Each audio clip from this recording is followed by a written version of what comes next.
ಪ್ರತಿ ಕ್ಷಣದ ಸುದ್ದಿಗಾಗಿ ಟಿವಿ9 ಕನ್ನಡ ಚಾನೆಲ್ಗೆ ಸಬ್ಸ್ಕ್ರೈಬ್ ಆಗಿ ಬೆಲ್ ಐಕಾನ್ ಒತ್ತಿ. They get sufficiently clarified.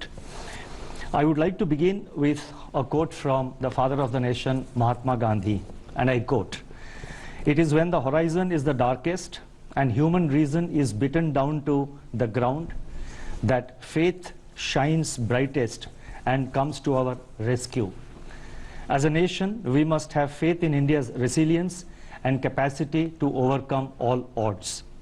COVID-19, a virus of the size of 0.12 microns, has crippled the global economy with more than 300,000 dead and economic activity across the world stalled. Once again, central banks have to answer the call to the front line in defense of the economy. The recent release of macroeconomic data that for the first time revealed the damage wrought by COVID-19 brought forward the need for an off-cycle meeting of the Monetary Policy Committee, that is the MPC, in lieu of the earlier scheduled meeting between June 3rd to 5th, 2020. Over the last 3 days, that is 20th, 21st and 22nd, the MPC reviewed the domestic and global developments and their implications for the outlook. After extensive discussions, the MPC voted unanimously for a reduction in policy repo rate and for maintaining the accommodative stance of monetary policy as long as necessary to revive growth and to mitigate the impact of COVID-19 while ensuring that inflation remains within the target.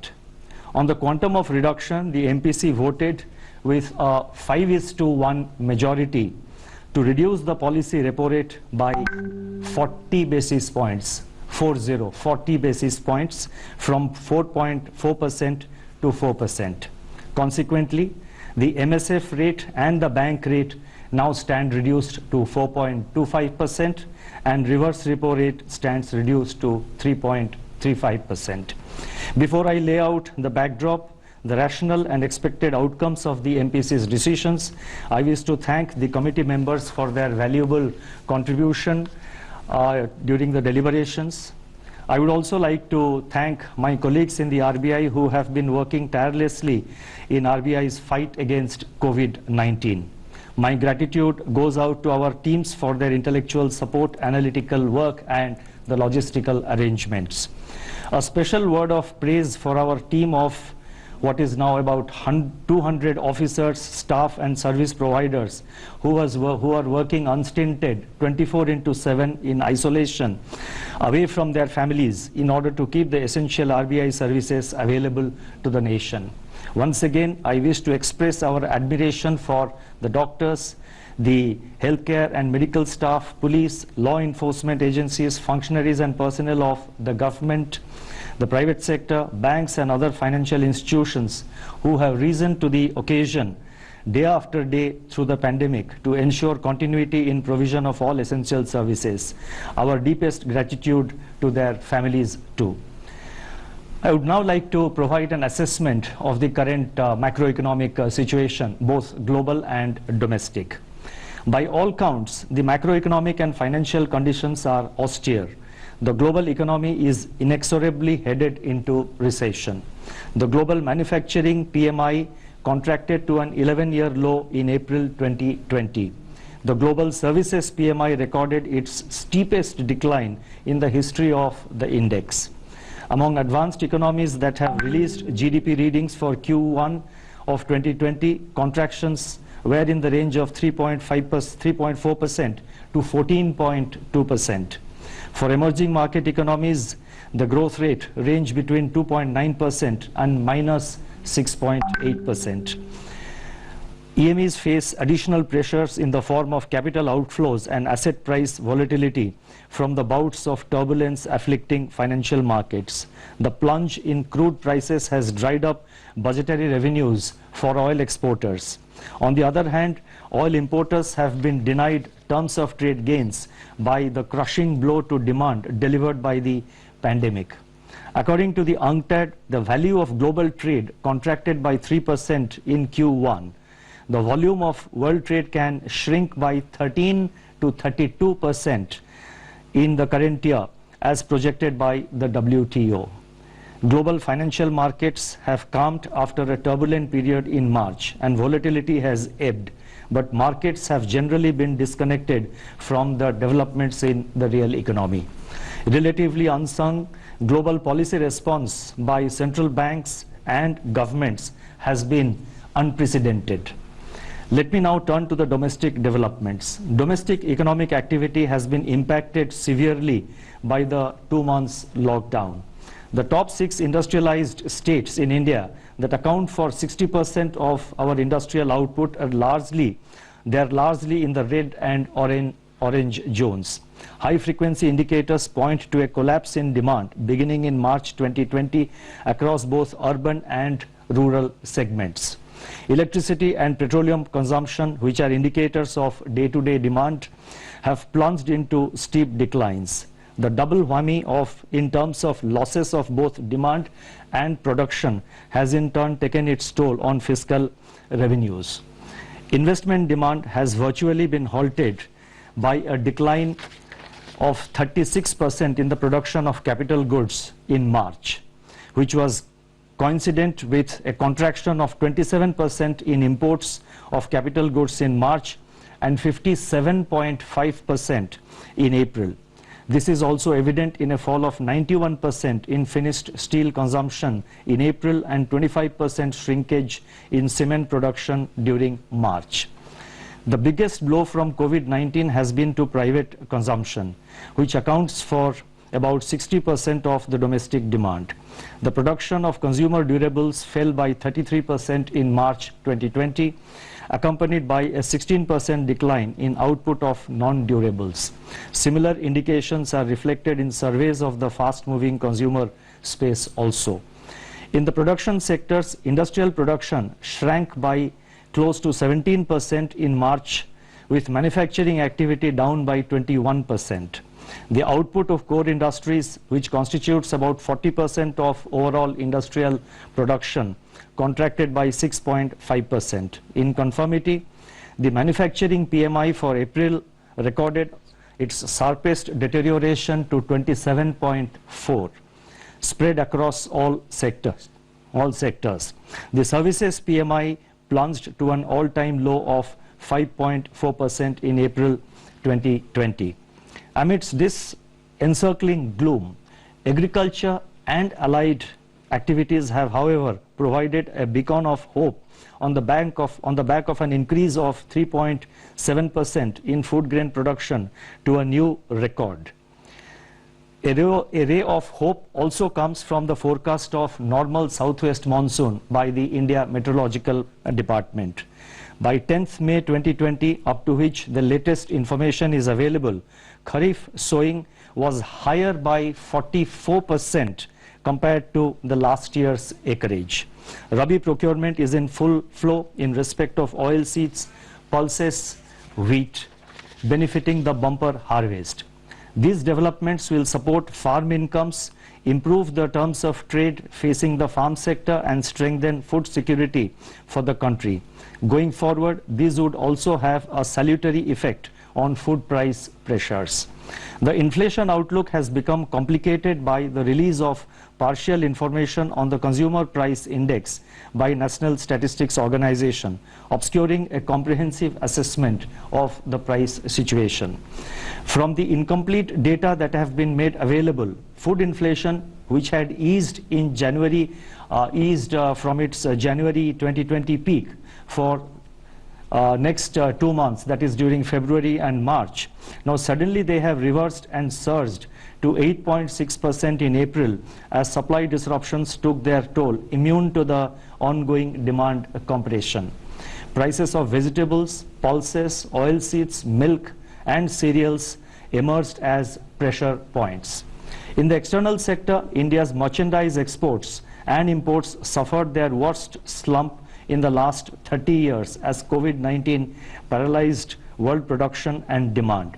India's merchandise exports plunged by 60.3% in April, while imports contracted by 58.6%. India's foreign exchange reserves have, however, increased by 9.2 billion during 2021, that is from 1st April onwards, and so far, that is up to 15th of May, our foreign exchange Forex reserves, they stand at 487 billion US dollars, which is equivalent to 1 year's imports. I now go to the outlook with regard to inflation and growth. Against this backdrop, the MPC assessed that inflation outlook is highly uncertain. The supply shock to food prices in April may show persistence over the next few months, depending upon the state of lockdown and the time taken to restore the supply chains after relaxation of the lockdown. Among the pressure points, the elevated level of pulses inflation is worrisome and warrants timely and swift supply-side interventions, including a reappraisal of the import duties. Immediate step-up of open market sales, PDS offtake by FCI to offload some part of excess stocks can also cool down cereal prices and also create room for Rabi procurement. Given the current global demand-supply balance, international crude oil prices, metals, and industrial raw materials are likely to remain soft. This would ease input costs for domestic firms. Deficient demand may hold down pressure on core inflation, although persisting supply dislocations impart uncertainty to their near-term outlook. Much will depend on the shape of the recovery after COVID-19. Accordingly, the MPC is of the view that headline inflation may remain firm in the first half of 2020, but should ease in the second half, aided also by favorable base effects. By Q3 and Q4 of the current financial year, it is expected that the headline inflation will fall below the target of 4%. Thus, the MPC's forward guidance on inflation is directional rather than in terms of levels. Going forward, as and when more data are available, it should be possible to estimate the path of inflation with greater certainty. It is in the growth outlook that MPC judged the risks to be the gravest. The combined impact of demand compression and supply disruption will depress economic activity in the first half of the year. Assuming that economic activity gets restored in a phased manner, especially in the second half of this year, and taking into consideration favorable base effects, it is expected that the combination of fiscal, monetary and administrative measures being currently undertaken both by the government and the RBI would create conditions for a gradual revival in activity in the second half of 2021. Nonetheless, downside risks to this assessment are significant and contingent upon the containment of the pandemic and quick phasing out of social distancing and lockdowns. Given all these uncertainties, GDP growth in 2021 is estimated to remain in the negative territory, with some pickup in growth impulses in H2 2021 onwards. The end May 2020 release of NSO on national income should provide greater clarity, enabling more specific projections of GDP growth in terms of both magnitude and direction. Much will depend on how quickly the COVID curve flattens and begins to moderate. As the nation prepares for this future, the words of Mahatma Gandhi should inspire us to fight on. I quote, "We may stumble and fall, but shall rise again," unquote. The MPC is of the view that the macroeconomic impact of the pandemic is turning out to be more severe than initially anticipated. Beyond the destruction of economic and financial activity, livelihood and health are severely affected.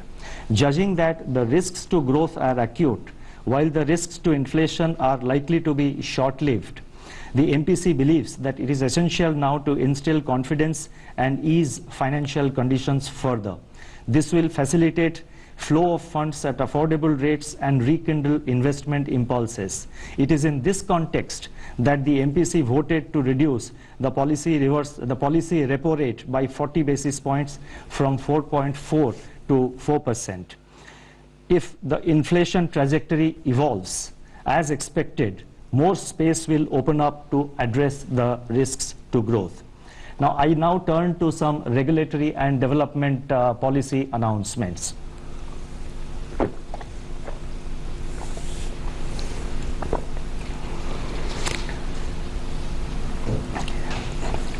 The regulatory and developmental measures which we announced today, they are being done to complement and amplify the reduction in the policy repo rate decided by the MPC. As I have said earlier, the RBI has been constantly monitoring the situation. We are extremely careful and very, at the level of extremely careful and very, at the level of vigilance is at its highest, is at its peak in RBI. Our entire team of officers are closely monitoring the developments in various segments of the economy, and you would have seen that over the past 2 or 3 months, as and when it was warranted, the RBI has not waited for a formal statement to be made by the governor, but we have been taking policy measures, and as and when the situation warrants, to the best of our ability, we are reacting to situations, we are trying to anticipate and also trying to be proactive, and that shall continue to be under the underlying theme of our approach. In my statement at the time of MPC meeting in February 2020, I had pointed out the increasing downside risks to global growth in the context of the outbreak of coronavirus, the full effects of which were still uncertain and unfolding at that time, that is in the first week of February. Since then, RBI has proactively managed liquidity conditions, expanding its array of measures, both conventional and unconventional.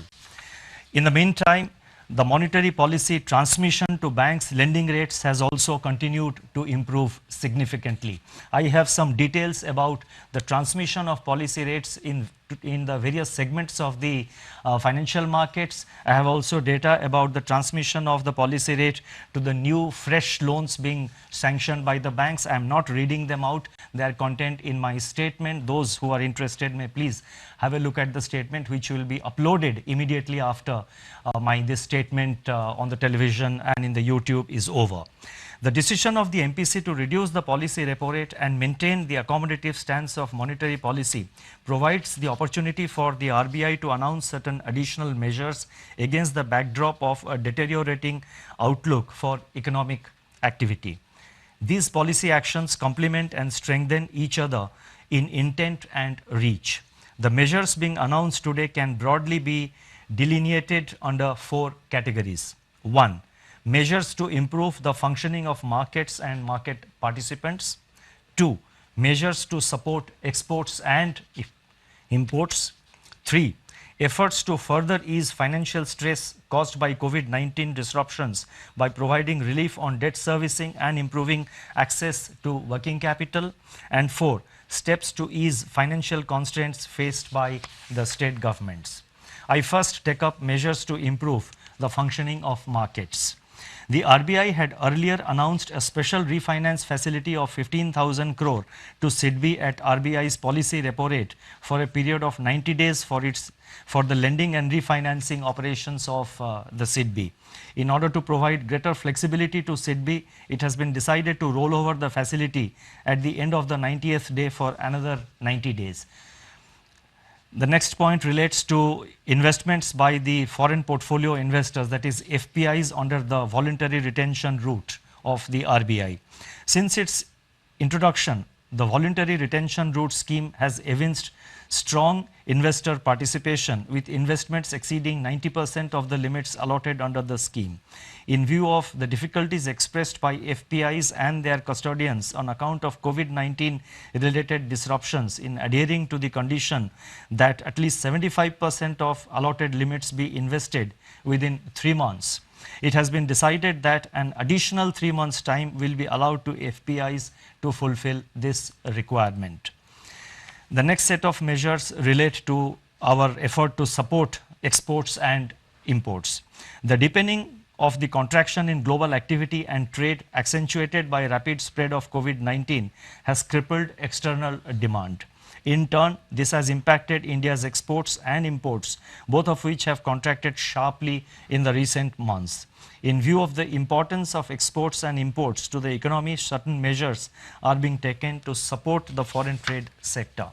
The first measure relates to export credit.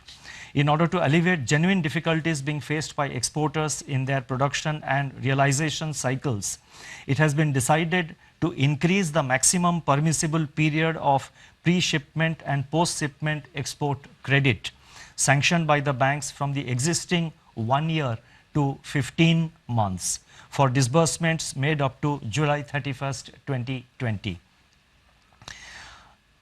The next measure relates to liquidity facility for the Exim Bank of India. In order to enable the Exim Bank to meet its foreign currency resource requirements, it has been decided to extend a line of credit of rupees 15,000 crore to the Exim Bank for a period of 90 days with rollover of up to 1 year so as to enable it to avail a US dollar swap facility. Next measure relates to extension of time for payment for imports. With a view to providing greater flexibility to importers in managing their operating cycle in a COVID-19 environment, it has been decided to extend the time period for completion of outward remittances against normal imports, that is excluding import of gold, diamonds and precious stones and jewelry, into India from 6 months to 12 months from the date of shipment of such imports made on or before July 31st, 2020. The next set of measures relate to measures to ease the financial stress. The RBI had earlier on 2 separate occasions, on March 27th and on April 17th, when I made statements in the media. The RBI had announced, on both these occasions, certain regulatory measures pertaining to granting of 3 months moratorium on term loan installments.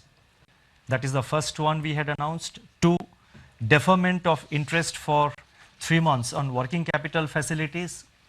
3, easing of working capital financing requirements by reducing margins or reassessment of working capital cycle. 3, exemption from being classified as defaulter in supervisory reporting and reporting to credit information companies. 5, I think 1, 2, 3, 4, 5, I'm just listing out. It's possible that it missed to, that exemption probably was number 5, exemption from being classified as defaulter. I think that was 4. The 5th point is extension of resolution limit of banks is being increased from 25% to 30% of eligible capital base for enabling the corporates to meet their funding requirement from banks. The increased limit will be applicable up to June 30th, 2021. The last set of measures, they relate to easing the financial constraints faced by the state government, and there is one announcement. In order to ease the bond redemption pressure on the states, it has been decided to relax the rules governing the withdrawal from the Consolidated Sinking Fund, that is CSF, while at the same time ensuring that depletion of fund balance is done prudently. Together, the current year 2021. Detailed guidelines for all the above announcements will be issued separately. Year 2021. Detailed guidelines for all the above announcements will be issued separately. I now come to my concluding remarks. I would like to say that central banks are typically seen as conservative institutions, yet when the tide turns and all the chips are down, it is to the central banks that the world turns for support, and this is all over the world, almost in every country, and this is visible in the action being taken by the various central banks across the world. And you would have noticed in India also the RBI is trying to take necessary measures, and we are, whatever maximum measures we are able to undertake, the RBI is at the forefront and is taking the measures. Going forward, as I have said, we will continue to be vigilant and we will take whatever measures are necessary to meet the COVID-related challenges which are ahead of us.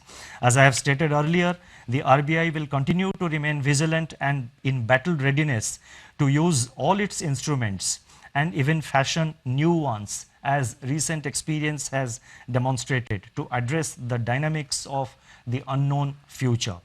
The goal, as I have enunciated earlier, are number one, to keep the financial system and financial markets sound, liquid, and smoothly functioning.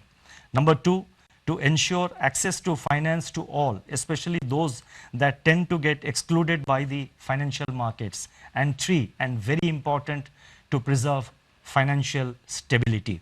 It shall be our endeavor that RBI's actions and stance contribute to laying the foundations for a better tomorrow in India. Today's trials may be traumatic, but together we shall triumph. I would like to conclude on this optimistic note. Thank you very much for your patience. ನಮ್ಮೂರು ಪ್ರತಿದಿನ ರಾತ್ರಿ 8 ಗಂಟೆಗೆ TV9 ನಲ್ಲಿ ಮಾತ್ರ.